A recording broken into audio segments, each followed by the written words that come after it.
और रिवीजन और practice test series हो, आंसर राइटिंग हो, तो रिवीजन और प्रैक्टिस बहुत बोरिंग चीजें होती है, पर आखिरकार आई थिंक वही काम सबसे इम्पोर्टेंट वही है। और स्टूडेंट उसको छोड़ के भागते हैं और आंसर राइटिंग भागते हैं। सो बात मैसेज क्लियर है।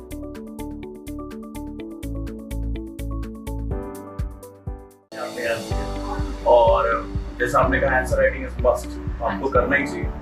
बहुत समय से ये चेंजेस आ भी रहे हैं और एक छोटा सा मैसेज, बहुत लोग इसे डर सकते हैं। अप्स एंड डाउन्स होते रहते हैं लाइफ, और रोज खुद से लड़ना ही सबसे बड़ी लड़ाई है। तो जाके इसके आप क्या मैसेज देना चाहेंगे? आई थिंक वो थोड़े जो बोरिंग सजेशंस होते हैं वही कई बार काम कर जाते हैं। तो कंसिस्टेंसी, आपको एक कंटिन्यूस लेवल पर तैयारी करते रहना चाहिए, नहीं कि एक दिन किया एक दिन नहीं किया। तो कंसिस्टेंसी बहुत इंपॉर्टेंट होती है, स्ट्रैटेजी बहुत इंपॉर्टेंट होती है, और रिवीजन और प्रैक्टिस टेस्ट सीरीज हो, आंसर राइटिंग हो, तो रिवीजन और प्रैक्टिस बहुत बोरिंग चीजें होती है, पर आखिरकार आई थिंक वही काम सबसे इम्पोर्टेंट वही है। और स्टूडेंट उसको छोड़ के भागते हैं और आंसर राइटिंग भागते हैं। सो बात मैसेज क्लियर है।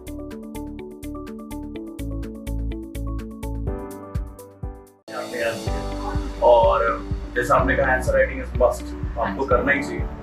बहुत समय से ये चेंजेस आ भी रहे हैं और एक छोटा सा मैसेज, बहुत लोग इसे डर सकते हैं। अप्स एंड डाउन्स होते रहते हैं लाइफ, और रोज खुद से लड़ना ही सबसे बड़ी लड़ाई है। तो जाके इसके आप क्या मैसेज देना चाहेंगे? आई थिंक वो थोड़े जो बोरिंग सजेशंस होते हैं वही कई बार काम कर जाते हैं।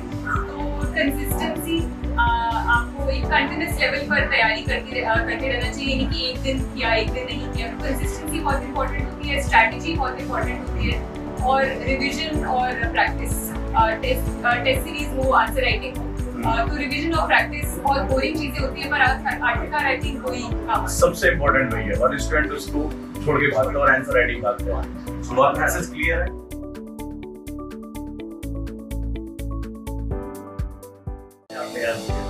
और जैसा आपने कहा आंसर राइटिंग इज मस्ट, आपको करना ही चाहिए।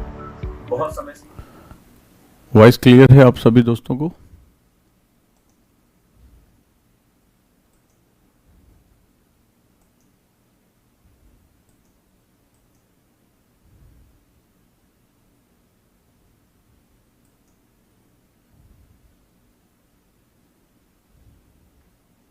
कैसे हैं आप सभी?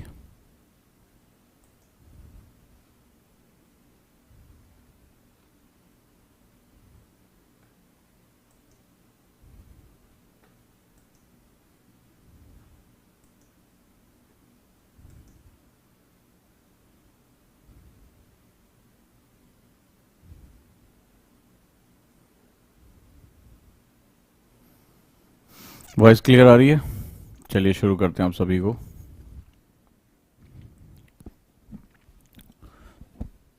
तो जैसा कि आप जानते हैं कि आप सभी का बहुत बहुत स्वागत है तमिलनाडु और एनसीईआरटी की क्लासेस में। और इससे पहले की क्लासेस में हमने ये बात समझा कि किस तरह से हमें अपना आउटपुट निकालना होता है, किस तरह से क्वेश्चन आए प्री और मेंस में, किस तरह से हमें इस को पढ़कर जो एक पर्सपेक्टिव है देश में क्या चल रहा है, देश में किस तरह की चीज़ें हो रही हैं और उसके क्या क्या एक इनपुट हमारे सामने आ सकते हैं, उसके बारे में हमारी बातचीत रही। प्रश्नों को हमने देखा किस प्रकार इस बार जो है काफ़ी टफ क्वेश्चन आ रहे हैं और किस तरह से जो चीज़ें हैं वो हमारे लिए बहुत ही महत्वपूर्ण हो जाती हैं।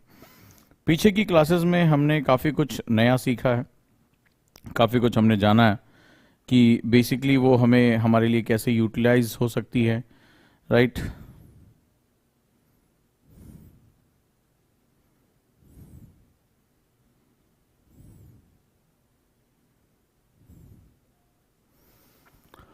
वहाँ तक मुझे नहीं लगता कि आप लोगों को कोई डाउट रहा होगा और एक नया डायमेंशन हम क्रिएट कर रहे हैं, एक नए तरीके से हम चीज़ों को लेकर चल रहे हैं। तो वहाँ पर हम थोड़ा सा और नई नई चीज़ें समझते हैं, जानते हैं कि वो क्या है और किस प्रकार काम करेंगे। आज जो बेसिक हमारा फंडामेंटल है वो ये है कि जैसे मैंने आपको एक क्वेश्चन दिया था, व्हाट इज़ हिस्ट्री। कुछ लोगों ने इसको बहुत अच्छे से मुझे जवाब भी दिया, हिस्टोरिका वर्ड के बारे में बताया, यूनानियों के बारे में बताया, लेकिन मेरा पर्पस उसकी परिभाषा जानना नहीं था, उसकी डिफिनीशन जानना नहीं था। मुझे ये बताना था कि इतिहास हमारे लिए क्या काम कर सकता है। हम सिविल सर्वेंट एस्पिरेंट हैं, हमारे लिए वो कितना महत्वपूर्ण हो सकता है, कितने हमारे लिए वो जानकारियाँ जुटाना काफ़ी ज़्यादा जो है वो सेगमेंट्स के साथ हम चल सकते हैं। साथ ही साथ मैं ये भी बताने की कोशिश कर रहा हूँ कि यूपीएससी किस तरह से लगातार नए बदलाव कर रहा है। अगर आप उस चेंज के अकॉर्डिंग चलोगे आप बहुत सक्सेसफुल हो जाओगे। इसीलिए इस बार मैंने एनसीईआरटी महा आंदोलन शुरू किया। क्या शुरू किया मैंने? एनसीईआरटी महा आंदोलन शुरू किया, जहां पर मैं तमिलनाडु प्लस एनसीईआरटीज लेकर चल रहा हूं और इसके साथ उन चीज़ों को बताने की कोशिश कर रहा हूं जो आपके लिए बहुत ज़्यादा इंपॉर्टेंट है, बहुत ही महत्वपूर्ण है। और जिस तरह से मैंने बताया कि एक डायमेंशन ऐसा है जिसको एनसीईआरटी जो है कई बार टच नहीं करता है, राइट।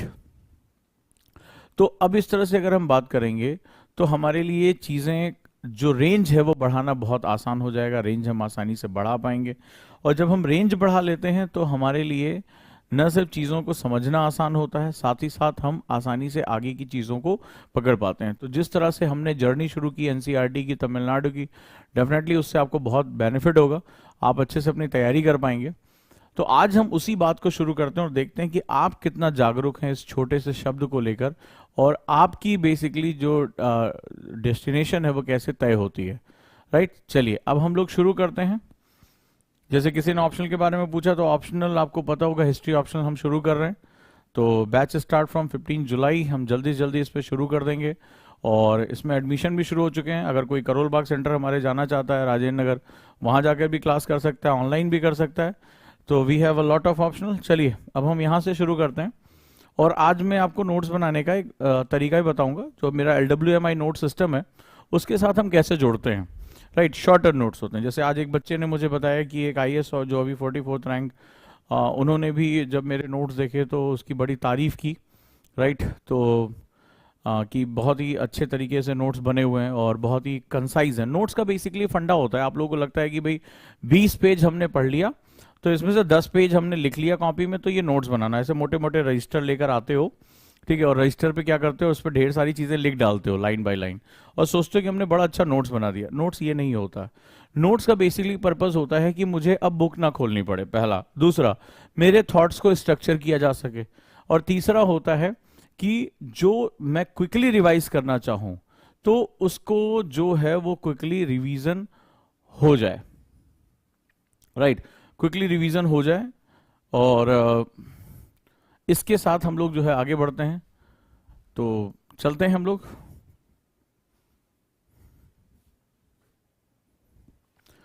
शुरुआत करते हैं। जैसा कि मेरी आदत है, हमारी क्लास में एक चीज होती है, हम जिस शब्द का इस्तेमाल करते हैं वहीं से हमारी क्लास शुरू हो जाती है।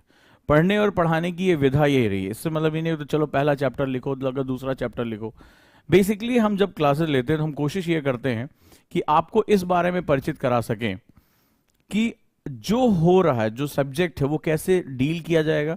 और मैंने पहले भी कहा था कि यूपीएससी में इंटरडिसिप्लिनरी अप्रोच की बड़ी जरूरत होती है, यानी अंतर विषयक ज्ञान की बहुत ज्यादा आवश्यकता होती है।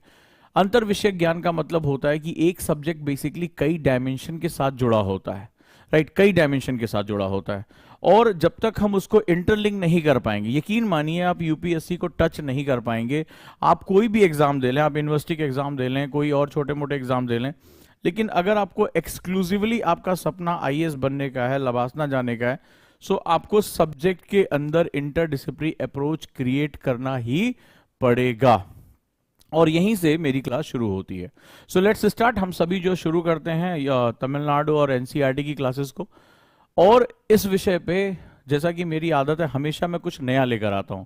तो मैंने लास्ट टाइम अपने एनसीईआरटी के बच्चों को पढ़ाया था व्हाट इज हिस्ट्री, तो वहां उनको फुटप्रिंट्स के बारे में बताया था। लेकिन हमेशा अपने बच्चों को आश्चर्यचकित करना, टीचर अपडेट रहना चाहिए। कभी भी दो नोट्स मेरे एक साथ मैच ही नहीं हो पाते, हमेशा कुछ उसमें नया होता है। तो इस बार एक और कदम आगे बढ़ते हैं, राइट।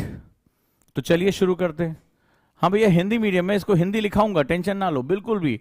क्योंकि क्या है, मैं आपको बताता चलूं, आज जो हिंदी मीडियम से भी बच्चे टॉप रैंक लेकर आ रहे हैं, अच्छी रैंक लेकर आ रहे हैं, वो भी इंग्लिश में पढ़ रहे हैं। देखिए आज की डेट में बहुत कुछ, जैसे छोटा सा एग्जांपल देता हूं, एक सिंपल सा। तो जैसे एक फॉरेन राइटर हैं, बहुत ही क्रिटिकल हिस्ट्री उन्होंने लिखी और हिस्टोरिकल पर्सपेक्टिव बहुत ही अच्छा। मैं आपको बता देता हूं, मैं इन्हीं से ही क्लास शुरू कर रहा हूं, ठीक है। अब आप समझिएगा, E.H. कार बहुत ही फेमस नाम है, जिन्होंने हिस्ट्री की बहुत कंट्रोवर्सीज दुनिया के सामने रखी और बहुत नया डायमेंशन रखा, ठीक है। व्हाट इज हिस्ट्री, इनकी किताब का नाम ही है व्हाट इज हिस्ट्री।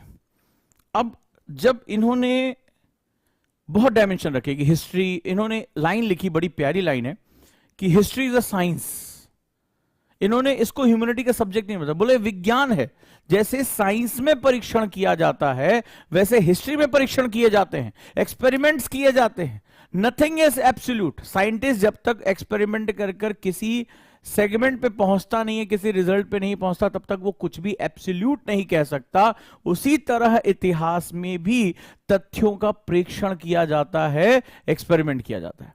अब जैसे किसी बच्चे ने कहा हिंदी में क्यों नहीं है, जनाब तुम्हारा टीचर बहुत अपडेट है। अब जो कितने बच्चे थे जिन्होंने मेरे साथ एनसीईआरटी पढ़ी है और उन्होंने व्हाट इज हिस्ट्री की डेफिनेशन पढ़ी है, आज डेफिनेशन चेंज हो गई, कुछ और नया आ गया।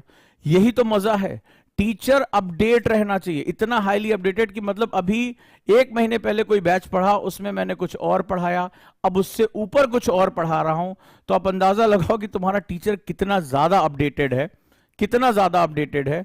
तो आपको भी ये चीज समझनी होगी, आपको और ज्यादा अपडेट रहना होगा। गुरु गुड़ तो चेला शक्कर, राइट। यही इसकी सबसे बड़ी खास बात। जैसे लोग कह रहे हैं हिस्ट्री इज अ फुटप्रिंट, मैंने पढ़ाया था, बिल्कुल सही, पद चिन्हों की तरह है, लेकिन इस बार और लेकर आ गया। तो इसका मतलब तुम्हारा टीचर बहुत अपडेट रहता है, ये बात तो आप जानते हो। और रुझान का इस एकेडमी का सबसे बड़ी कोर वैल्यू यही है। और आप ये भी जानते हैं कि यूपीएससी में बहुत अपडेट रहना पड़ता है, मानते हैं आप इस बात को? तो अब देखिए मजा आ जाएगा। तो चलिए, तो यहां पर घबराना नहीं है, भाषाओं पर मेरी पकड़ है, आपको हिंदी में भी लिखाऊंगा।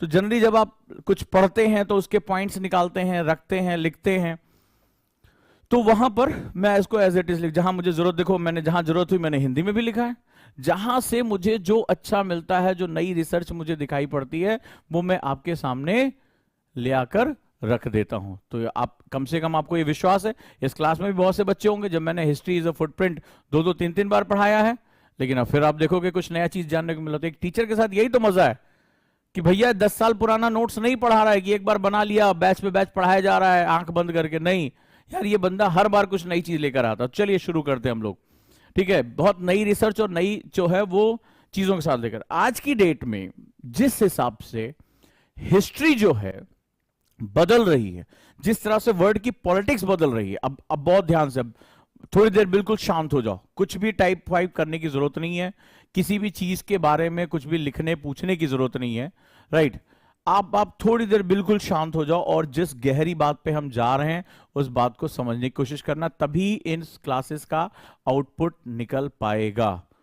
और अगर आप सोचोगे टाइप करते रहोगे, क्वेश्चन पूछते, उससे कहीं नहीं पहुंचोगे। अब जो बात कहने जा रहा हूं उसकी गहराई को समझना, और अंदाजा लगा लो कि मैं बहुत हाईली अपडेट रहता हूं, बहुत ज्यादा, डे टू डे बेसिस पे मेरे नोट्स चेंज हो जाते हैं, राइट। तो अब हम लोग बात करते हैं, वो ये होता है, जो बात मैं कहने जा रहा हूं जरा पूरे विश्व को ध्यान से देखो, थोड़ी देर के लिए सब कुछ भूल जाओ, प्लीज सब कुछ भूल जाओ मेरे कहने पे। इस क्लास से वो लेकर जाओ जो सारे सब्जेक्ट के अंदर एंट्री करेगा। पूरे विश्व में लगातार राजनीति बदल रही है, और जब मैं पूरे विश्व की बात करता हूं तो मेरे स्टूडेंट जानते हैं कि मैं बात कर रहा हूं पेंडेमिक से पहले और पेंडेमिक के बाद। आ जाओ, अब बहुत गहरे डिबेट में हम उतरने जा रहे हैं। तो दुनिया ने 2020 से पहले, आपकी पीढ़ी ने कभी सोचा भी नहीं होगा कि दुनिया अचानक से थम जाएगी, ट्रेन हवाई जहाज थम जाएगा।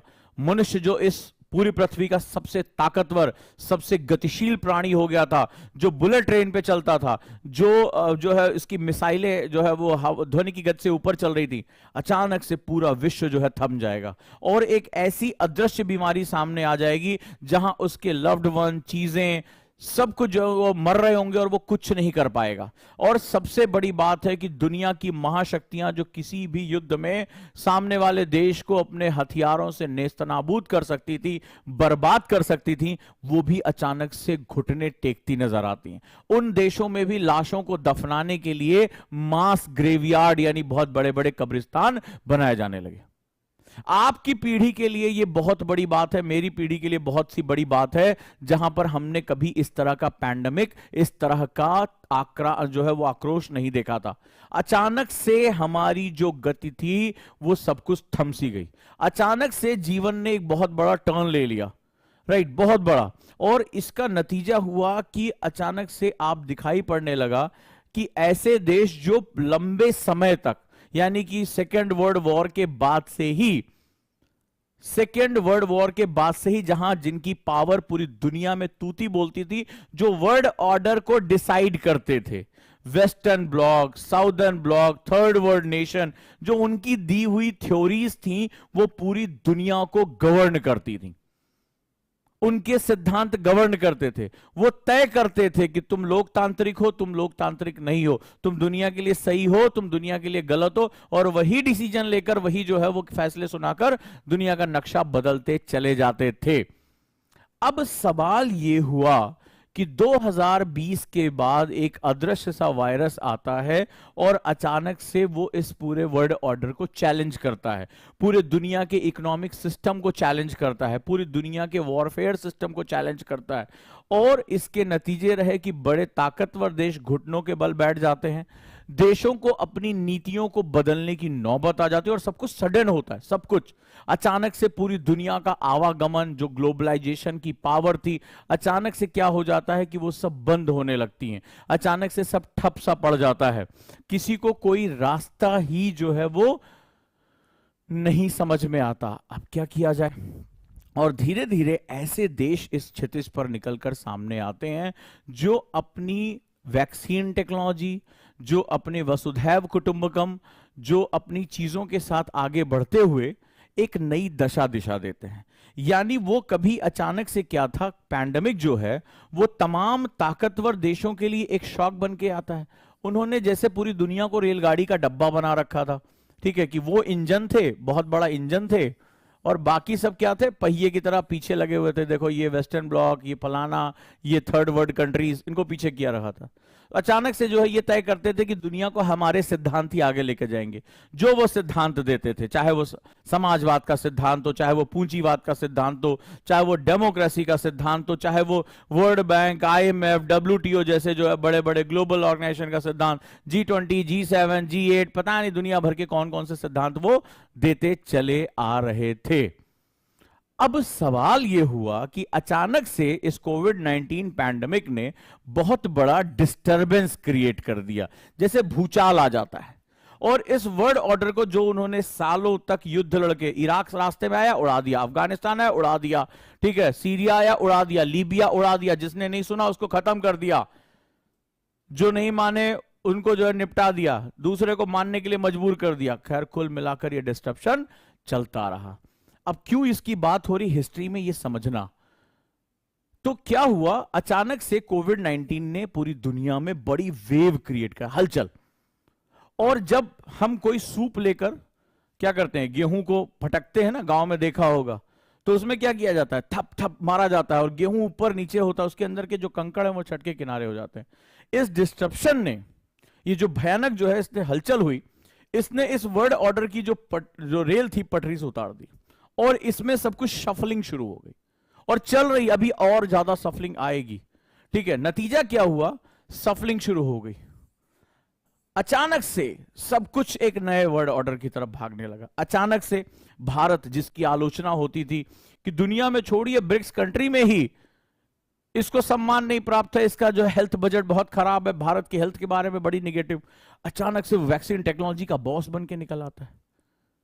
अचानक से भारत न सिर्फ अपने लिए बल्कि पूरी दुनिया के लिए वो एक नई चीज जो है वो लेकर चला आता है।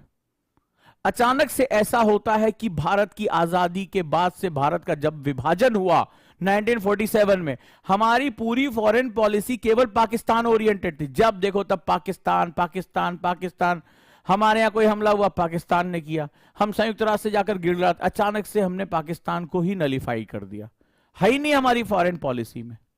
अचानक से भारत की जो वैश्विक छवि बनकर सामने आई, बहुत बड़ी वैश्विक छवि, एक ग्लोबल पोजीशन हमारी दुनिया के सामने आ गई। अचानक से जो ये देश अमेरिका अमेरिका अमेरिका ब्रिटेन ये बड़ी बड़ी बात करते थे, अचानक से ये अपनी लाशों को इकट्ठा करने में थक गए। अचानक से इनका पूरा मेडिकल सिस्टम, इनकी पावर, इनकी टेक्नोलॉजी अचानक से कोलैप्स हो गई, सब कुछ कोलैप्स होने लगा, बिल्कुल तबाही का जो दौर आया। बड़ी बड़ी शक्तियां अचानक से बैकफुट पर आ गई। इनकी इकोनॉमिक पोजीशन, इनके देश में जो, जैसे भारत ने क्या किया, अपने लोगों को फ्री अनाज दिया, अपने लोगों को तमाम तरह की सुविधा दी, पैंडेमिक से बाहर निकला और अचानक से जीडीपी ने उछाल दिया। लेकिन उनकी ये नीतियां कि सब कुछ बाजार तय करेगा, अचानक से वो अपने लोगों की मदद ही नहीं कर पाए, मदद ही नहीं कर पाए। तो अचानक से सुपर पावर को कोई भी देश धक्का नहीं दे पा रहा था, अचानक से एक वायरस ने लाके धक्का दे दिया और पूरी दुनिया के सामने एक्सपोज हो गया। हालांकि बहुत मीडिया मैनेज किया उसने, लेकिन फिर भी नहीं कर पाया।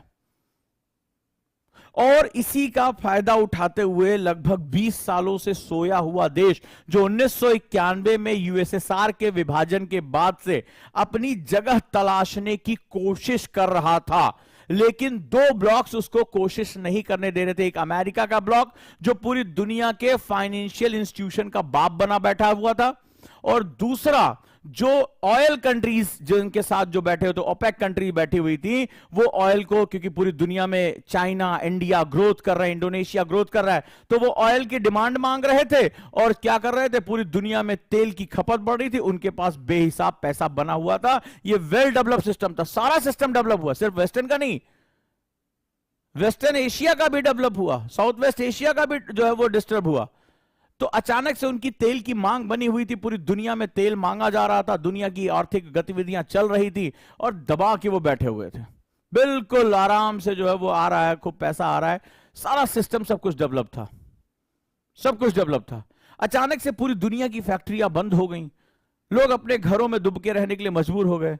सबको समझ में आया कि जान है तो जहान है, ठीक है, कि अगर जिंदा रहेंगे तब तो काम करेंगे। अचानक से इस ऑयल डिमांड मार्केट में भी बहुत बड़ी हलचल आ गई, डिमांड ही बंद हो गई।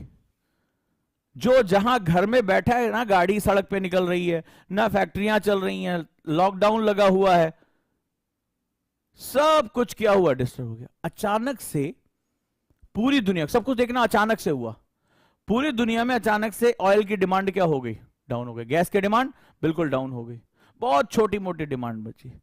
एक गैप क्रिएट हुआ, एक गैप क्रिएट हुआ, और बहुत दिन से एक शक्ति सोई हुई थी, ठीक है, रशिया, जो अपना एक ब्लॉक डेवलप करना चाहती थी।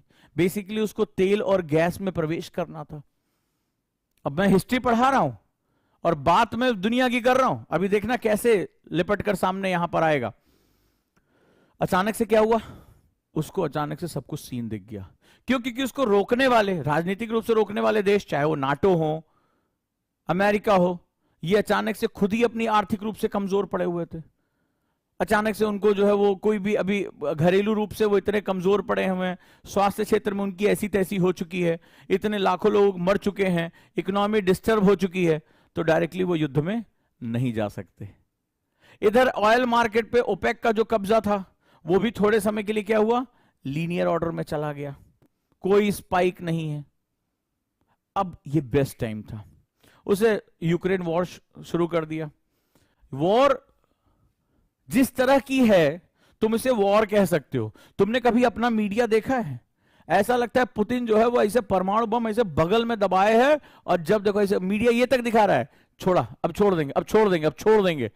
तुम देख रहे हो आज भी कह रहा है कि हम वॉर तेज कर देंगे। कौन सी वॉर है यार, कितनी बड़ी तुम महाशक्ति हो। कहते हैं कि जो है मतलब रशिया के पास बहुत ज्यादा जो है अमेरिका से भी ज्यादा परमाणु बम है।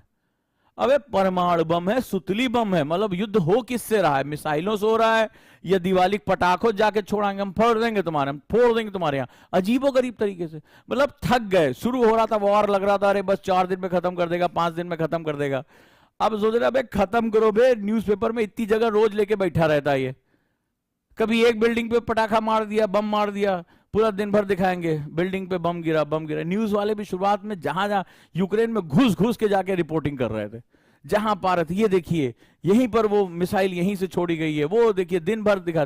फिर जब 6-7 दिन, 8 दिन, 10 दिन, 15 दिन बीत गया, बोले भागते रहेगी, जा तुम्हें जो करे। दिन भर एक ही मिसाइल इतनी बार गिराते रहते थे मीडिया वाले कि मिसाइल भी सोचती थी अबे इतना काम तो हमसे रसिया वाले नहीं करा जितना इंडिया वाले हमें गिरा गिरा बर्बाद कर दिए हैं। इतनी बार हमें गिरवाए हैं, फोटो चला चला के, वीडियो एक ही। लेकिन अभी क्या हो रहा है, वो वॉर है या क्या है, जरा तुम ध्यान से देखो, ठीक है। पहली बात, पूरी ज्योग्राफी को बदलने की कोशिश हो रही है उस जोन की।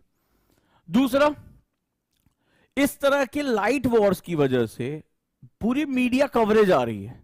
तुम सोच के देखो हो क्या रहा है। मतलब अगर तुम अपने दिवाली पटाखे भी चला चला मार देते तो इससे पहले हो सकता है युद्ध जीत जाते। मार धुआं किए पड़े, ये हो रहा है। मतलब आदमी थक गया, बोले कितना बड़ा देश है यार, मतलब थकान सी हो गई सुन सुन के। वॉर ना हो रही, पता नहीं क्या हो रहा है। और उसके बाद क्या, this is all about media coverage. Why? Because want to enter into the, पहली बात तो ये दिखा दिया कि नाटो अब लाइन से नहीं जा, वो लिटमस टेस्ट था कि वेस्टर्न ब्लॉक्स कितने पॉलिटिकल पावर के साथ आगे बढ़ सकते हैं। पता चला कोई नहीं आया जेलेंस्की बचाने। और जेलेंस्की बेचारा जो है 2019-2020 से पहले वाले विश्व के हिसाब से कि नाटो ये कर देगा वो कर देगा, और बेचारा उसी पे जो है वो अनुमान लगा के बैठा था, कोई आया ही नहीं। क्योंकि सबकी इकोनॉमी खुद की जो फूकी पड़ी है, खुद की इकोनॉमी फूकी पड़ी है, कहां तुम्हें जो बचाने जाएंगे। दूसरा, ये न्यूज बटोरने का एक सिस्टम हो गया है। आज एक बम डाल दिया, बोला हो गया आज का, हाँ बोले साहब आज का हो गया, ठीक है, अब अगले दिन मीडिया कवरेज हो जाएगा। तो वो बता रहा है कि I am ready to sell my natural resources, market में इस तरह से पकड़ूंगा। फिर वो पूरी दुनिया को बता रहा है, पूरी दुनिया को बता रहा है आइए खरीदिए। आज तो ईरान ने भी कह दिया कि एक काम करो यार, इंडिया गलत कर रहा है। बोले जैसे सस्ता तेल तुम खरीद रहे हो, सस्ता जो है ईंधन खरीद रहे हो, ऊर्जा खरीद रहे हो रशिया से, हमसे भी खरीद लो यार। देखो आज की न्यूज है, पढ़ा तुमने? आज ही की न्यूज है, ईरान कह रहा है ये हम, क्या बात हो गई भाई, बुरा मान गए तुम यार, बुरा मान गए हो यार तुम। बोले तुम रसिया से सस्ता सस्ता खरीद रहे हो, हमारे पास भी तो सस्ता सस्ता रखा, ले जाओ यार। 2019 के बाद से तुम बेटा एक भी तेल नहीं खरीदे। तो नहीं, तुम सब्जी खरीदने जाते तो 2 ठेला लगाए लोग खड़े होते, अरे क्या बात गुप्ता जी, अब इधर नहीं आते हो तुम, हैं? आप उधर ही अपने आलू प्याज टमाटर खरीद लेते हो। अब आप देखो, इंडिया के लिए ऑयल मार्केट खुल रहा है, इंडिया के लिए ऑयल मार्केट खुल रहा है। और जेलेंस्की को समझ में आ गया कि भारत एक ऐसा देश है जिसको ऊर्जा की आवश्यकता है, तो अपना राजदूत बुला लिए, अपना कॉन्वॉय बुला लिए, बोले जा हम नहीं करेंगे, हमारे यहां कोई नहीं रहेगा तुम्हारे यहां, ठीक है, तुम जाओ तेल तेल खेलो, हम जो है वो हट रहे हैं। क्या चीज चल रही है? इस पैंडेमिक के बाद बहुत कुछ और बदलने जा रहा है, इस बात को समझो। अब आ जाते हैं मुद्दे पर, और वो ये बात है कि जो सारा विद्रोह है वो इतिहासों को लेकर होगा। अभी तुम अपने यहां देखो, तमाम तरह की इतिहास की किताबों में बहुत से बदलाव हो रहे हैं, और पूरे विश्व के इतिहास में नई नई फिलॉसफीज अब गढ़ी जाएंगी वापस। या तो वो पुनर्स्थापित होंगी या तो वो बदल दी जाएंगी। कौन पावर, जो विजेता होता है वही इतिहास लिखता है, ये बात ध्यान रखना। विजेता का इतिहास ही हम पढ़ते हैं, जो विनर होता है उसकी आइडियोलॉजी, उसकी हिस्ट्री, उसकी गरिमा के बारे में हम हमेशा ही लिखते हैं।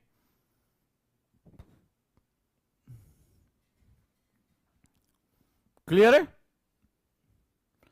तो इतिहास एक नए मोड़ पर आ गया।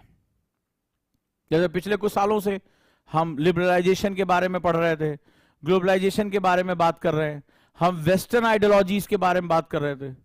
अब हो सकता है हम दक्षिण पंथ के बारे में, हम राइट विंग के बारे में, हम जो राष्ट्रवाद के बारे में, प्रबल राष्ट्रवाद के बारे में, हम समाजवाद की चीजों को लेकर हम एक अलग नजरिए से पढ़ना शुरू करें।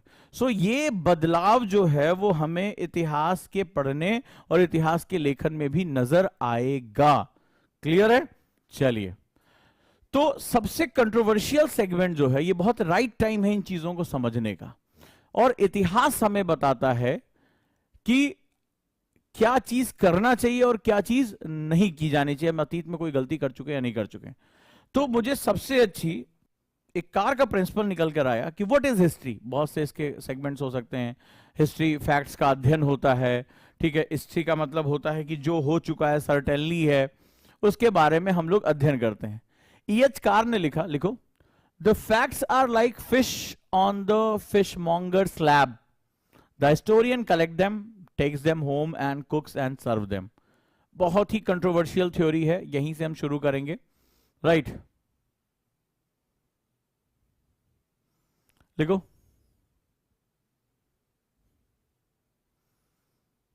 ऐतिहासिक तथ्य, ऐतिहासिक तथ्य, ये E.H. कार ने ये स्टेटमेंट दिया है। ऐतिहासिक तथ्य वास्तव में मछली की दुकान पर पड़ी मछलियां होती हैं, मछलियों की तरह होते हैं। फैक्ट्स, जैसे किसी युद्ध का फैक्ट हो गया, जैसे किसी राजा की प्रशंसा हो गई. So facts are like that, right.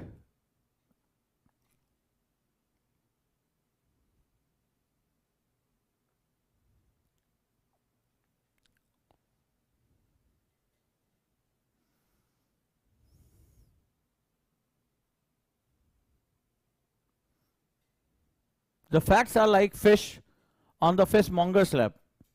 मछली की दुकान पर पड़ी मछलियां होती हैं. The historian collects them. इतिहासकार उन्हें इकट्ठा करते हैं,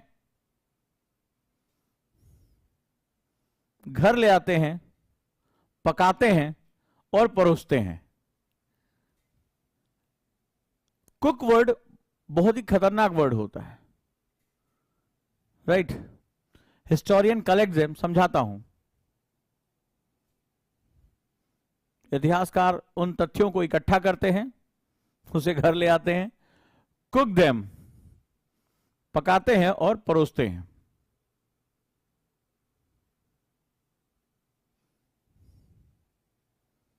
ये लाइनें क्या कहती हैं? मतलब जो आपके लिए फैक्ट है, जो आपके लिए पॉजिटिव है, वो किसी और के नेगेटिव. मतलब ये कहता है जैसे मछलियां होती है तो मछलियों की कई डिश कोई बनाता है, कोई मछली की पकौड़ी बनाता है, कोई उसको अलग डिश में बनाता है, कोई अलग डिश में बनाता है.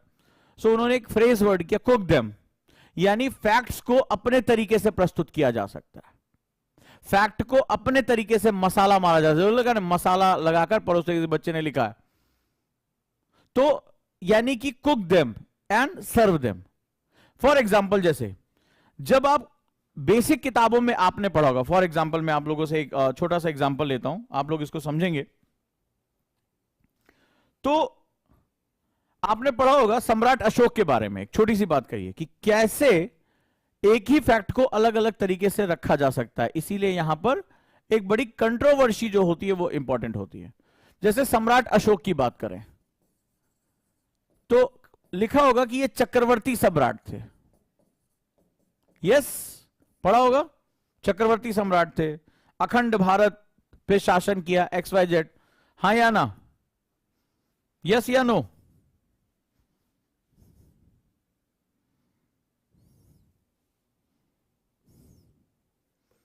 यस.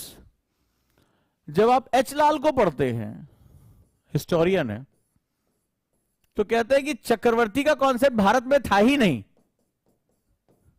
डिस्कार्ड करते हैं. बोले ये नॉन इंडियन कॉन्सेप्ट है, ये हूण हो सकते थे, कुषाण हो सकते, बाहरी लोग, इंडो बैक्टीरियाई, बट नॉट इन इंडिया. और कभी भी शासन भारत में पूरे उस पे हिस्से पे रहा ही नहीं. तो इसका सीधा सा मतलब है, चक्रवर्ती का मतलब है जो चक्र धारण कर रहा है, जो अखंड भारत पे जो शासन कर रहा है, जिसका शासन बहुत बड़ी रूलिंग है. तो ये इसको डिस्कार्ड, सेम चीज को वो डिस्कार्ड करते हैं कि ऐसा था ही नहीं. इसका मतलब है दो अलग अलग लोग अलग अलग तरीकों से सोच रहे हैं, किस पर्सपेक्टिव में सोच रहे हैं वो बहुत इंपॉर्टेंट हो जाता है, राइट. वो बहुत इंपॉर्टेंट हो जाता है कि किस पर्सपेक्टिव में, किस परिप्रेक्ष्य में सोचा जा रहा है. यानी इतिहास जो है वो एक परिप्रेक्ष्य, एक पर्सपेक्टिव है.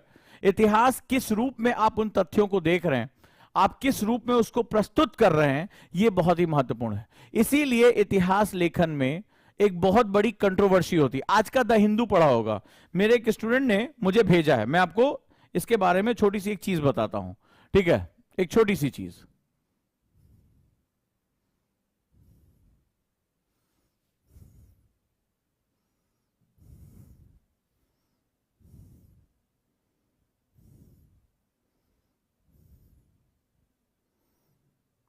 अभी आपको पता है कि साउथ में बहुत बवाल चल रहा है द्रविड़, तमिलनाडु को द्रविड़ नाडु करने को लेकर, और रेशियल वे में काफी बातें चल रही हैं. आप लोगों ने भी इसको पढ़ा होगा.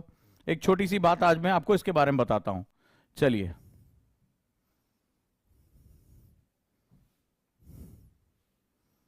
आज का ये पेपर है, Dravidian is a geographical division not racial, RN Ravi. आज के पेपर में आया हुआ, आप लोगों ने इसको पढ़ा होगा. इसका सीधा सा मतलब है, राइट, आप जरा ध्यान से देखें, कहता है कि जो द्रविडियन है, डाइवर्सिटी की बात, जो द्रविडियन लोग हैं, जो साउथ इंडिया में हम बात करते हैं इतिहास में, वो बेसिकली ज्योग्राफिकल डिवीजन है, यानी भौगोलिक विभाजन है, ऐतिहासिक नहीं. वो कोई रेशियल नहीं है कि वो दूसरी नस्ल के लोग हैं ये हमारे यहां कहा गया। और उन्होंने एक बात लिखी, the British created the false history, line लिखी हुई आज में आया हुआ है, the British created the false history as part of their divide and rule policy, कि भारत के इतिहास को, लास्ट टाइम हमारी यही बात हुई थी, भारत के इतिहास को अंग्रेजों ने बहुत अलग तरीके से प्रस्तुत किया, जिसकी वजह से भारत में हमेशा विभाजन की रेखाएं तैयार रहे, भारत कभी भी इकट्ठा ना हो पाए, ये हिंदू में आया हुआ है। ठीक है, 11 जुलाई की रिपोर्ट है द हिंदू की। और जरा ध्यान से देखें, आज वहां पर अलग बात हो रही है, तमिलनाडु को अलग करने की बात हो रही है, राइट। और यहां कह रहे हैं कि ब्रिटिश ने भारत के इतिहास को इस रूप में प्रस्तुत किया कि भारतीय कौन थे, सपेरों के देश वाले थे, पिछड़े हुए थे, बर्बाद लोग थे, इनको ज्यादा कुछ नहीं पता है। और इसके बारे में उन्होंने बताया कि भारत तो कोई सभ्यता ही नहीं थी, कोई ऐसी सिविलाइजेशन ही नहीं थी, जो वेस्टर्न सिविलाइजेशन है उनकी देवी ब्रिटानिका जो थी वो सुपीरियर थी, और भारतीय जो है वो मजबूर थे कि वो कभी भी वो खुद जो है वो अपना शासन ब्रिटेन से चलवाना चाहते थे। और भारत चूंकि इसी लाइन पर डिवाइड रहे, इसकी उन्होंने कोशिश की। एक छोटा सा एग्जांपल और देता हूं, अब समझना, इतिहास में आप कई बार मुझसे कुछ क्वेश्चन पूछोगे। फॉर एग्जांपल, जैसे मैं आपसे एक छोटी सी बात करता हूं, यहां पर अगर हम इतिहास को देखते हैं तो हम धर्म के हिसाब से बटे हुए। जैसे जब आप इतिहास को देखते हो तो इतिहास में बड़ी चालाकी से शब्दों को प्रयोग किया गया है। जैसे जब आप तमाम लेफ्टिस्ट स्कॉलर्स को पढ़ते हो तो वो लिखते हैं, भारत के इतिहास को ऐसे लिखते हैं, हिंदू हिस्ट्री,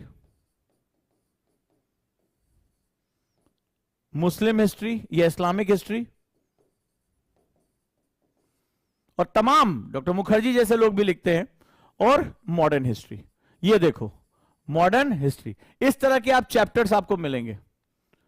यानी भारत में शासन करने वाले व्यक्ति को क्या धार्मिक आधार पर बांटना सही है? मेरा एक क्वेश्चन है, क्या आप इसको रिलीजियस वे में बांट सकते हैं?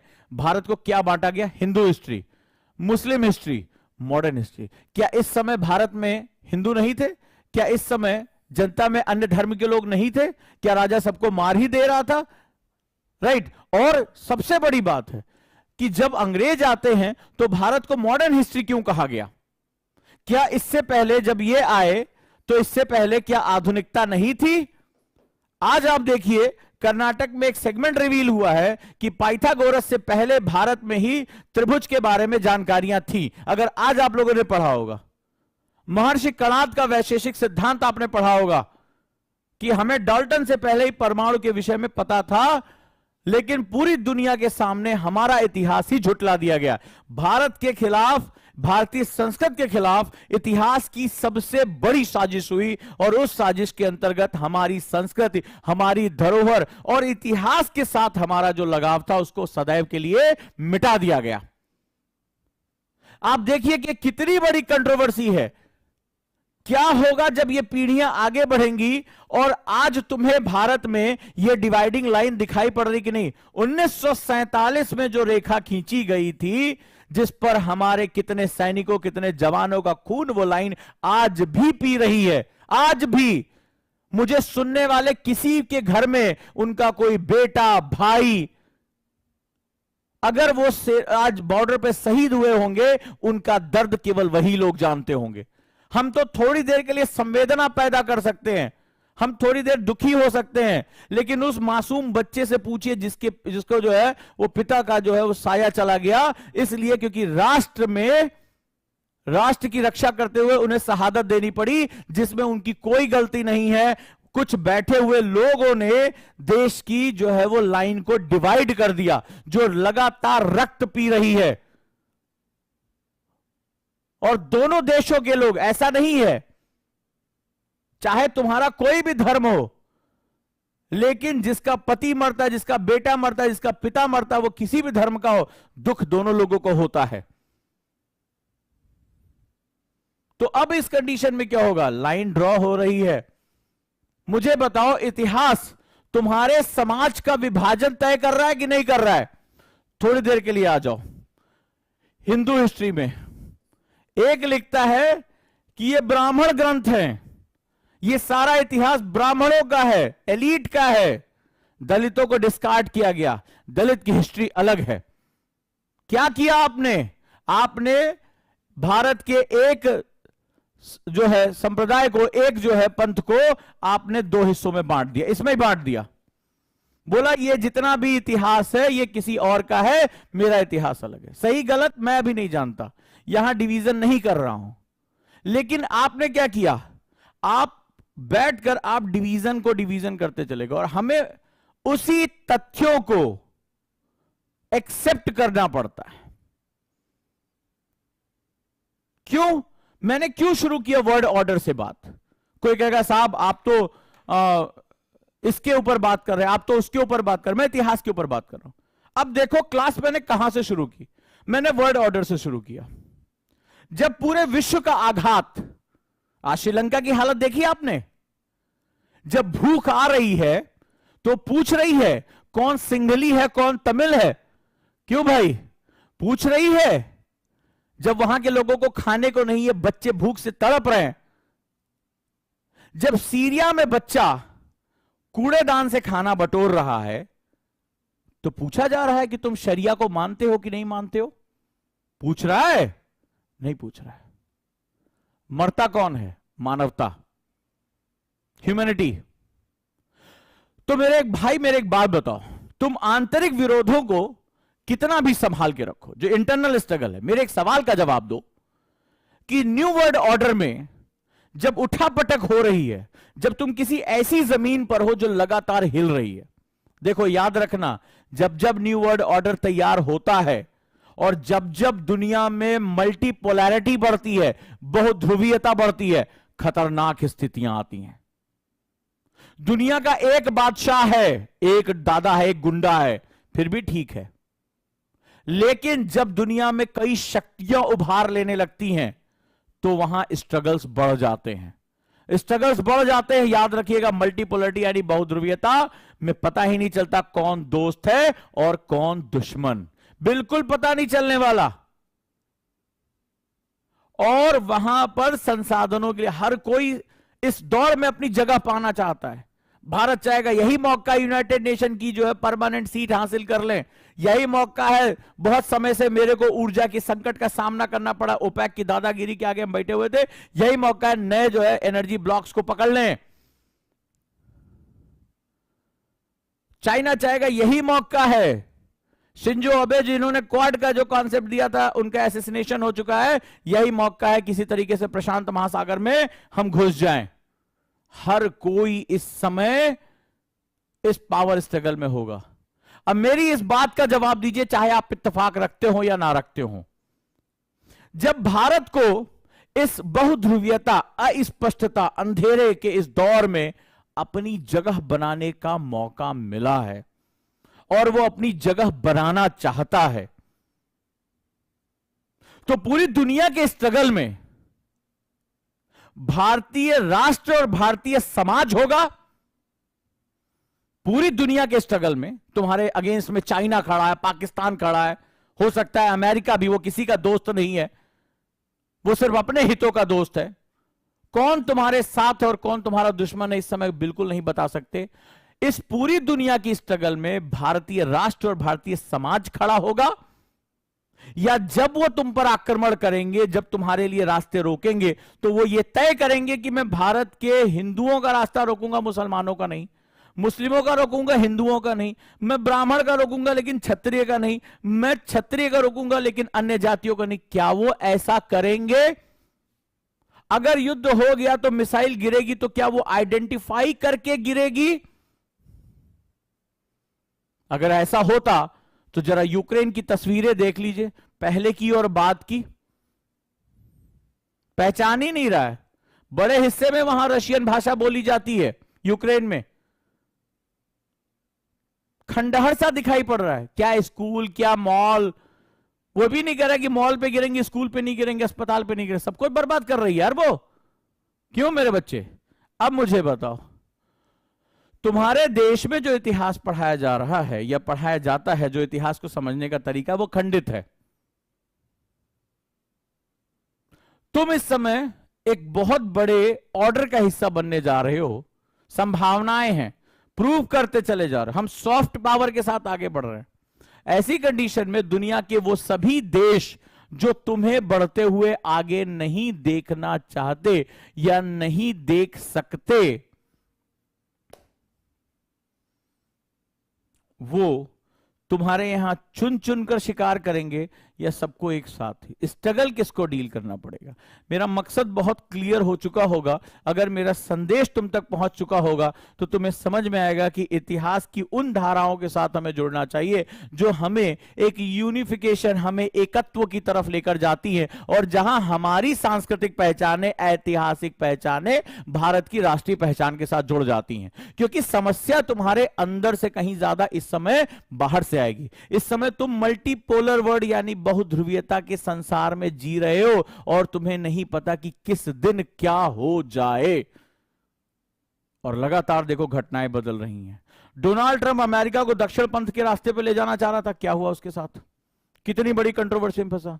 शिंजो अबे जो क्वाड की रचना कर रहे थे और एक नया जो है वो गठजोड़ भारत के साथ बना रहे थे, एसेसिनेशन हो गया उनका। भारत में जो भी, पूरे दुनिया में जो भी इन शक्तियों से लड़कर, अब ये शक्तियों में तुम्हारे दोस्त भी हैं, इन शक्तियों से लड़कर अपनी जगह जो बना, जो ये मानते थे कि वो मालिक हैं, आज वो दोस्त बनने का नाटक कर रहे हैं। वो तुम्हें कभी चाहेंगे कि उनके साथ तुम मंच साझा करो? मालिक की एक मानसिकता होती है, वो नौकर को नौकर के रूप में ही देखना चाहता है। ये बात ध्यान रखना, राइट? अब जैसे किसी ने लिखा कि इंडियन क्यों नहीं समझते, टेक्स्ट बुक उठा के देख लो, टेक्स्ट बुक उठा के देख लो।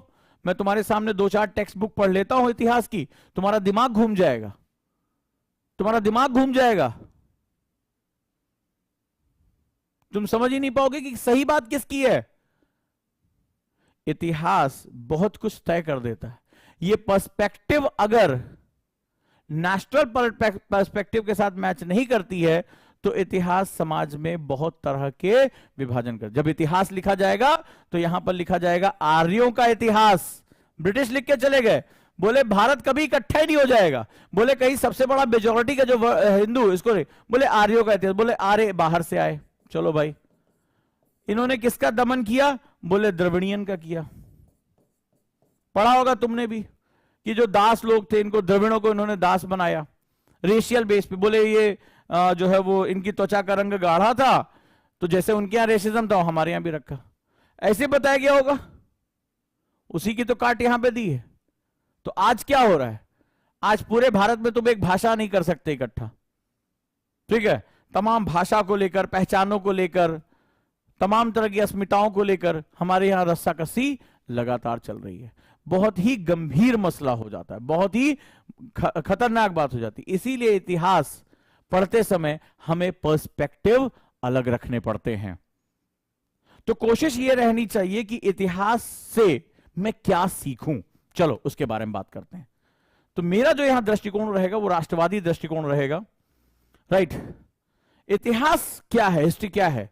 कहता है कि वो विज्ञान है। अच्छा, यहां पर क्या कहा जा रहा है? विज्ञान है, science. That means experiments and finding the truth. ये परस्यूट ऑफ जो ट्रुथ है, जो परस्यूट ऑफ नॉलेज है, ये सबसे इंपॉर्टेंट है कि आप किस प्रकार ज्ञान की खोज में। वो ज्ञान कराता है कि भूतकाल में लोग किस प्रकार रहते थे, उनकी मेहनत और कार्यों ने धरती को कैसे बदला। तो सबसे पहला इतिहास, हिस्ट्री, वो साइंस है। It's a science which informs us how people lived in the past and how they change the earth. हम जंगली तो थे शुरुआत में, और क्या था? हम जंगली थे।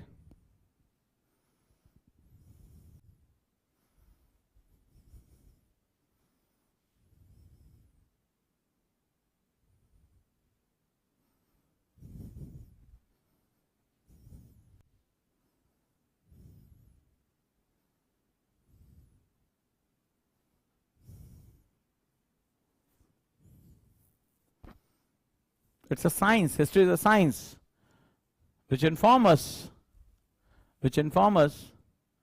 about how people lived in the past,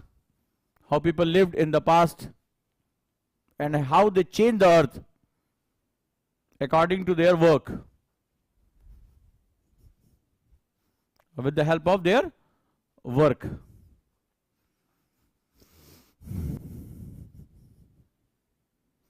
और ये बदलाव चाहे पॉजिटिव हो चाहे निगेटिव हो, बहुत ही महत्वपूर्ण है।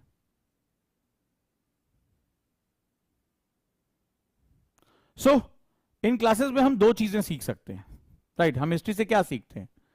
सबसे बड़ी बात मैं आज के टर्म में बताऊंगा, हमें वो गलतियां नहीं करनी है जो हमारे पूर्वजों ने की।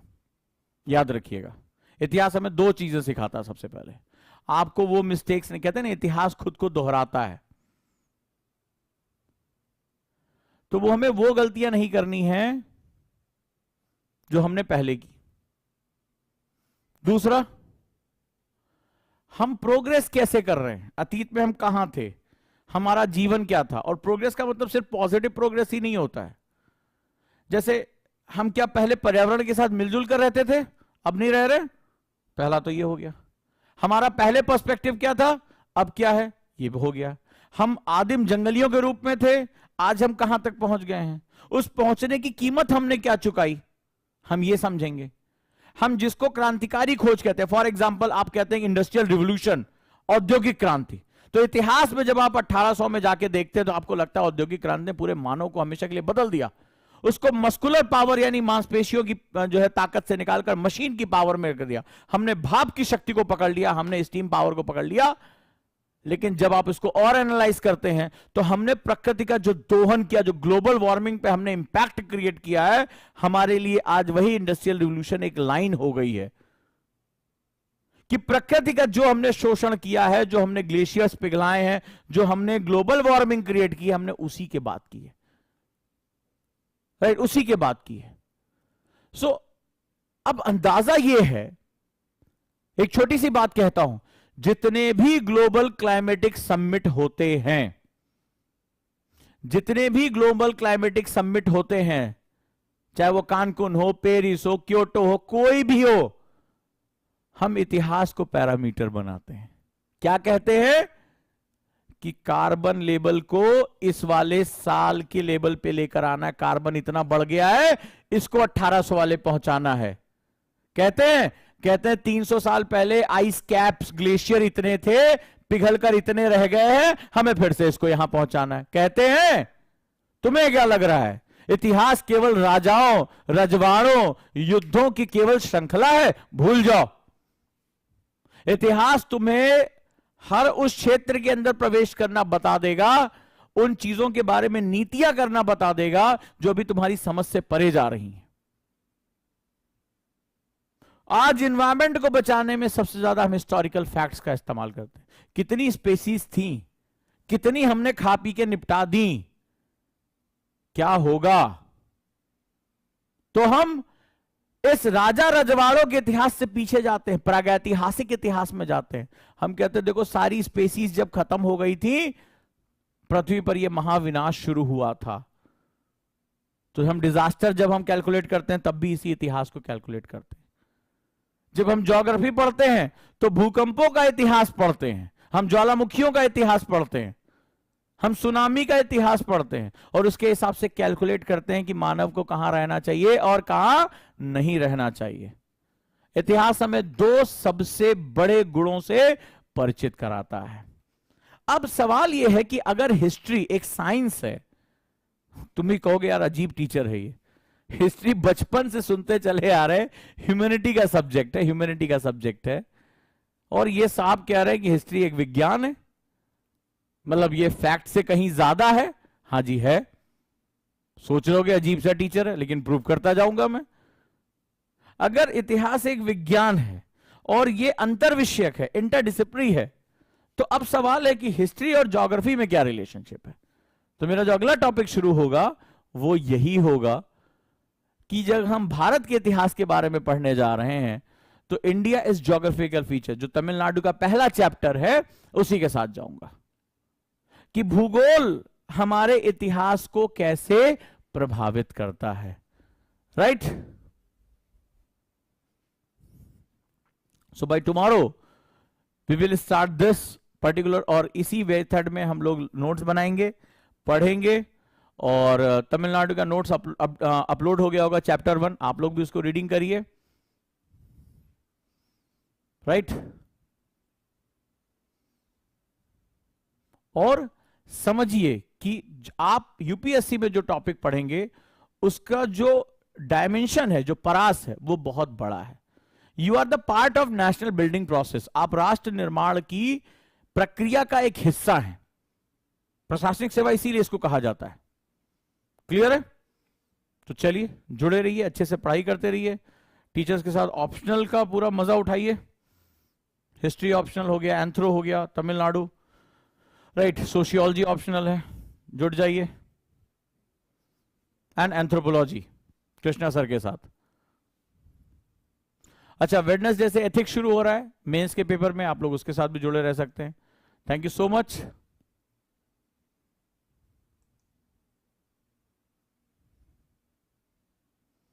नोट्स हिंदी और इंग्लिश दोनों में दिए हैं। अच्छा, पीएसआईआर ऑप्शनल भी शुरू हो रहा है 15 तारीख के आसपास ही, so you can opt also PSIR optional.